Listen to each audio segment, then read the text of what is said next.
ভালো আন্টি। 3 পাক হলো, 3 পাক। কি রে মিঠাই, কাল না তোর পরীক্ষা, আজকে বিয়ে বাড়ি চলে এসেছিস? 4 4।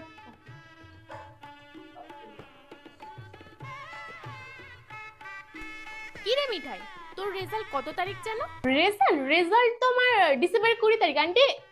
না, ডিসেম্বরের 20 তারিখ কি ঠিক আমার মনে পড়ছে না, হয়তো 20 তারিখ নাও হতে পারে। দাদা, আমাকে ব্ল্যাক কারেন্ট ফ্লেভারের আইসক্রিমটা দাও। মানু, একদম আইসক্রিম না, ঠান্ডা লাগলেই কিন্তু পরীক্ষা মাথায় উঠে যাবে। থাক দাদা, ভালো লাগে।